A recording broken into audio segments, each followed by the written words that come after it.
आज की दुनिया में एक ऐसा बर्फ से ढका द्वीप अचानक वैश्विक राजनीति का सबसे बड़ा केंद्र बन गया है, जिसका नाम है ग्रीनलैंड। पहली नजर में यह जगह सुनसान, ठंडी और लगभग खाली दिखाई देती है, लेकिन असल में यही द्वीप आने वाले समय की वैश्विक ताकत का संतुलन तय कर सकता है।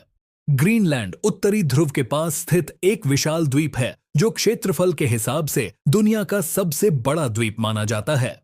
यह द्वीप आधिकारिक रूप से डेनमार्क के अधीन है, लेकिन इसे आंतरिक स्वशासन प्राप्त है। यहां की आबादी बहुत कम है, लगभग 56,000 लोग ही इस पूरे विशाल इलाके में रहते हैं। लेकिन सवाल यह है कि आखिर दुनिया की महाशक्तियां अचानक इस बर्फीले द्वीप में इतनी दिलचस्पी क्यों लेने लगी हैं? दरअसल इसके पीछे 3 बड़े कारण हैं: प्राकृतिक संसाधन, सैन्य रणनीतिक स्थिति और आर्कटिक क्षेत्र पर नियंत्रण। ग्रीनलैंड के नीचे छिपे हुए संसाधन इसे बेहद खास बनाते हैं। वैज्ञानिकों के अनुसार यहां दुर्लभ खनिज, तेल और गैस के बड़े भंडार मौजूद हैं। इनमें खास तौर पर रेयर अर्थ एलिमेंट्स शामिल हैं, जिनका इस्तेमाल mobile phone, electric car, missile system और आधुनिक तकनीक में होता है। आज पूरी दुनिया में तकनीकी युद्ध चल रहा है, और जो देश इन खनिजों पर नियंत्रण रखेगा, वही भविष्य की टेक्नोलॉजी को नियंत्रित करेगा। इसी वजह से चाइना लंबे समय से इन संसाधनों में निवेश करने की कोशिश कर रहा है। चीन दुनिया में रेयर अर्थ मिनरल्स का सबसे बड़ा उत्पादक है, और वह चाहता है कि उसकी पकड़ इस क्षेत्र में और मजबूत हो। दूसरी तरफ यूनाइटेड स्टेट्स भी इस इलाके को लेकर बेहद गंभीर है।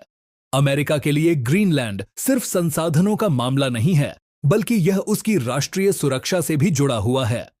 आर्कटिक क्षेत्र से होकर मिसाइल और सैन्य विमान बहुत तेजी से अमेरिका तक पहुंच सकते हैं, इसलिए यह क्षेत्र रणनीतिक रूप से बेहद महत्वपूर्ण है। इसी कारण अमेरिका ने ग्रीनलैंड में कई साल पहले एक बड़ा सैन्य बेस बनाया था, जिसे थुले एयर बेस के नाम से जाना जाता है। यहां से अमेरिका उत्तरी गोलार्ध की निगरानी करता है और संभावित मिसाइल हमलों का पता लगाने की कोशिश करता है। कुछ साल पहले एक ऐसी खबर ने पूरी दुनिया को चौंका दिया था, जब अमेरिका के पूर्व राष्ट्रपति डोनाल्ड ट्रंप ने ग्रीनलैंड को खरीदने की इच्छा जताई थी। यह बात सुनकर कई लोगों को लगा कि यह मजाक है, लेकिन वास्तव में अमेरिका पहले भी इतिहास में कई बड़े इलाके खरीद चुका है। हालांकि डेनमार्क ने इस प्रस्ताव को तुरंत खारिज कर दिया और कहा कि ग्रीनलैंड बिक्री के लिए नहीं है। लेकिन इस घटना ने एक बात साफ कर दी कि आने वाले समय में ग्रीनलैंड का महत्व और बढ़ने वाला है। अब बात करते हैं तीसरे और सबसे महत्वपूर्ण कारण की, जो है आर्कटिक क्षेत्र पर नियंत्रण। ग्रीनलैंड आर्कटिक ओशन के बेहद करीब स्थित है। जैसे जैसे ग्लोबल वार्मिंग बढ़ रही है, आर्कटिक की बर्फ तेजी से पिघल रही है। इसका सीधा असर समुद्री व्यापार पर पड़ रहा है। पहले जहाजों को एशिया से यूरोप जाने में लंबा रास्ता तय करना पड़ता था, लेकिन अब आर्कटिक के रास्ते यह दूरी काफी कम हो सकती है। इसका मतलब है कि आने वाले समय में यह समुद्री मार्ग दुनिया के सबसे महत्वपूर्ण व्यापारिक मार्गों में शामिल हो सकता है। और यही वजह है कि रशिया भी इस इलाके में तेजी से अपनी सैन्य ताकत बढ़ा रहा है। रूस ने आर्कटिक क्षेत्र में कई नए सैन्य बेस बनाए हैं और अपनी परमाणु क्षमता को भी मजबूत किया है। रूस का मानना है कि आर्कटिक के बड़े हिस्से पर उसका अधिकार है, क्योंकि उसकी सीमा इस क्षेत्र से जुड़ी हुई है। अब कल्पना कीजिए कि दुनिया की 3 सबसे बड़ी शक्तियां अमेरिका, रूस और चीन एक ही क्षेत्र में अपनी पकड़ मजबूत करने की कोशिश कर रही हैं।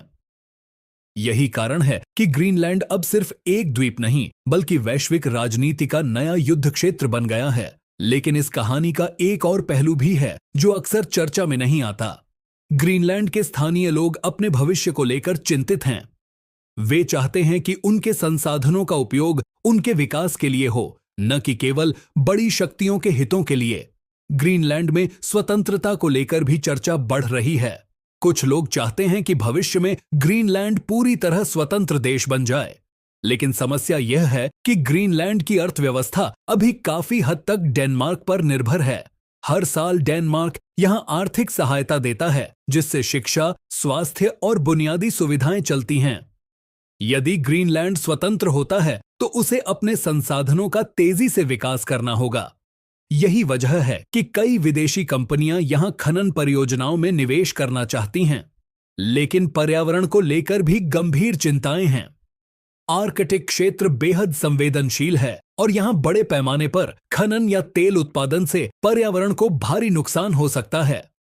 जलवायु परिवर्तन पहले ही इस क्षेत्र को प्रभावित कर रहा है। बर्फ पिघलने से समुद्र का स्तर बढ़ रहा है, जिसका असर पूरी दुनिया पर पड़ सकता है। इसीलिए ग्रीनलैंड सिर्फ राजनीतिक नहीं बल्कि पर्यावरणीय दृष्टि से भी बेहद महत्वपूर्ण है। अब सवाल यह उठता है कि आने वाले समय में ग्रीनलैंड को लेकर क्या हो सकता है। विशेषज्ञों के अनुसार 3 संभावनाएं हैं। पहली संभावना यह है कि ग्रीनलैंड डेनमार्क के साथ ही जुड़ा रहे और धीरे धीरे अपने संसाधनों का विकास करे। दूसरी संभावना यह है कि ग्रीनलैंड स्वतंत्र देश बन जाए और दुनिया की बड़ी शक्तियों के साथ अलग अलग समझौते करे। तीसरी और सबसे जटिल संभावना यह है कि ग्रीनलैंड वैश्विक शक्ति संघर्ष का केंद्र बन जाए। यदि अमेरिका, रूस और चीन के बीच तनाव बढ़ता है तो आर्कटिक क्षेत्र में सैन्य गतिविधियां भी बढ़ सकती हैं। हालांकि अभी तक स्थिति नियंत्रण में है, लेकिन विशेषज्ञ मानते हैं कि आने वाले 20 से 30 वर्षों में यह क्षेत्र बेहद महत्वपूर्ण हो जाएगा। आज दुनिया जिस तरह टेक्नोलॉजी, ऊर्जा और व्यापार के लिए प्रतिस्पर्धा कर रही है, उसमें ग्रीनलैंड की भूमिका और भी बड़ी हो सकती है। क्योंकि भविष्य की लड़ाई सिर्फ जमीन के लिए नहीं बल्कि संसाधनों और रणनीतिक नियंत्रण के लिए होगी। ग्रीनलैंड इस पूरी कहानी का केंद्र इसलिए बन गया है क्योंकि यहां तीनों चीजें मौजूद हैं: संसाधन, लोकेशन और संभावनाएं। इसी कारण आज दुनिया के बड़े देश इस बर्फीले द्वीप को सिर्फ नक्शे पर नहीं बल्कि भविष्य की राजनीति के केंद्र के रूप में देख रहे हैं। यदि आप नक्शे को ध्यान से देखें तो ग्रीनलैंड उत्तरी अमेरिका और यूरोप के बीच एक पुल की तरह दिखाई देता है। यही भौगोलिक स्थिति इसे और भी खास बनाती है। सैन्य दृष्टि से यह जगह मिसाइल रक्षा प्रणाली के लिए आदर्श मानी जाती है। इसी कारण अमेरिका यहां अपनी उपस्थिति लगातार मजबूत कर रहा है। दूसरी तरफ चीन आर्थिक निवेश के जरिए अपनी पकड़ बनाना चाहता है और रूस सैन्य ताकत के जरिए अपना प्रभाव बढ़ा रहा है। यह पूरा क्षेत्र अब धीरे धीरे एक नए कोल्ड वॉर जोन की तरह बनता जा रहा है। हालांकि यह युद्ध बंदूकों से नहीं बल्कि निवेश, संसाधनों और तकनीक से लड़ा जा रहा है। दुनिया में कई ऐसे इलाके रहे हैं जो अचानक महत्वपूर्ण बन गए, लेकिन ग्रीनलैंड का मामला थोड़ा अलग है। यहां सिर्फ वर्तमान नहीं बल्कि भविष्य की राजनीति छिपी हुई है। विशेषज्ञ मानते हैं कि 2050 तक आर्कटिक क्षेत्र पूरी तरह बदल सकता है। जहां आज बर्फ है, वहां कल समुद्री रास्ते और औद्योगिक परियोजनाएं हो सकती हैं, और जब ऐसा होगा तब ग्रीनलैंड दुनिया की सबसे महत्वपूर्ण जगहों में शामिल होगा। आज भले ही यह जगह शांत दिखाई देती हो, लेकिन इसके आसपास वैश्विक रणनीति की सबसे तेज हलचल चल रही है। यह कहानी सिर्फ एक द्वीप की नहीं बल्कि दुनिया की बदलती ताकतों की कहानी है।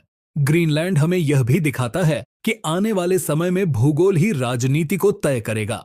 जहां संसाधन होंगे वहीं शक्ति होगी, और जहां शक्ति होगी वहीं संघर्ष होगा।